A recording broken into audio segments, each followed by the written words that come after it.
Downtime doesn't just slow you down, it drains your budget. 91% of businesses lose over $300,000 per hour during unplanned outages. Chad Cunningham, owner and partner at Ironclad Tech, puts it plainly.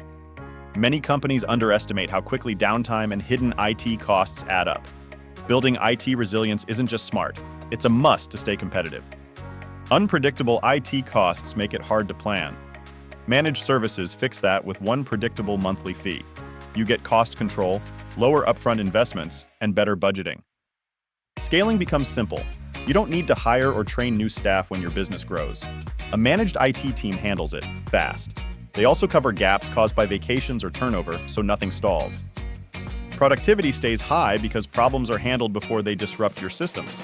With 24/7 monitoring and disaster recovery plans in place, your teams keep working. Security isn't an afterthought.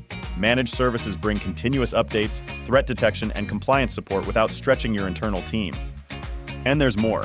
Access to enterprise-level tools and certified specialists means you stay competitive without stretching your budget. Want to see how it all adds up?